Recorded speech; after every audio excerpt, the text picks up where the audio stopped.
Your dog presses its head into your lap the moment you start crying. Before you've said a word, before you've moved. Is that a feeling or just wiring? Science has been quietly answering that question, and the answer dismantles something most of us were taught to believe. A reflex is instant and over. Your pupil contracts in bright light. Done. No residue. But what scientists have been documenting is something different, something that lingers, shapes behavior, and looks a lot like what you'd call a feeling. In 2012, a group of prominent neuroscientists signed the Cambridge Declaration on Consciousness.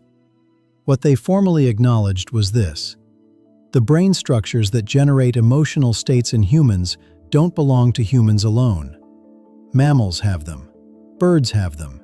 Even some fish carry versions of the same architecture. That wasn't a fringe opinion. It was a scientific consensus moment, written down and signed.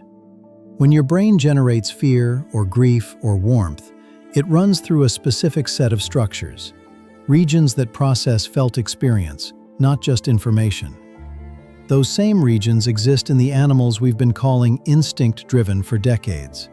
The neurology is there, and the behavior backs it up. In documented lab experiments, rats would free a trapped companion, even when food was sitting right there, available and easier to take. They chose the other rat first. That's not a pre-programmed response. That's a choice shaped by something that functions like empathy. Brain imaging studies show the same pattern in dogs. A dog's brain responds to its owner's scent the same way a human brain responds to someone it loves. Not similar activation, but the same pattern lighting up in the same regions. Scientists call these affective states, felt experiences that influence what an animal does next.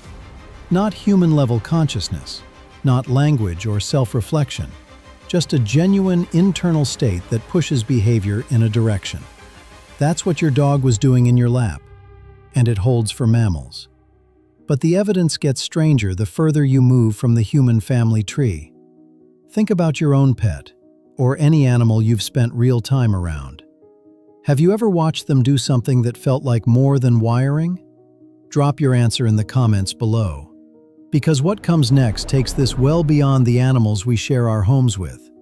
Now push the lens wider, because what's been established about dogs and mammals is only the beginning of where this goes. Researchers studying octopuses, animals with no shared evolutionary ancestor with vertebrates for roughly 500 million years, have documented something that stops you cold: play behavior.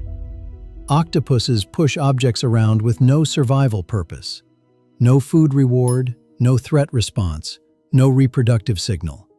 Just interaction with the world for what appears to be its own sake.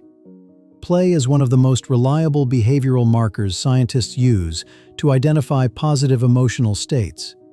An animal doesn't play unless something internal is motivating it beyond survival math. Fish take it further. Long dismissed as pure reflex machines, fish exposed to a negative experience don't just withdraw in the moment. They change their behavior days later. That's not a reflex. A reflex is over the second the stimulus is gone. Behavior that shifts days afterward implies something was stored, a felt state that left a mark. Here's where the science asks you to hold two things at once. We genuinely cannot know exactly what an octopus experiences from the inside. Scientists are careful about that. They're not projecting human emotion wholesale onto other species. But "we can't be certain" is not the same as "it isn't there." And for at least a decade, the assumption that animals feel nothing has been the less scientific position, not the more cautious one. What the evidence actually points to is this: the instinct versus feeling debate was always a false binary. Instinct is the trigger. Emotion is the texture of what happens when the trigger fires. Animals almost certainly have both, layered together, the way a song has both a beat and a melody. So go back to that dog in your lap, or the elephant standing at a companion's bones. What you were watching wasn't a performance of feeling shaped to look convincing. It was feeling. And now that you know what the science actually says, every animal you encounter carries that same possibility. Something is home in there, looking back at you. Subscribe if that changed how you see animals, and watch this one next.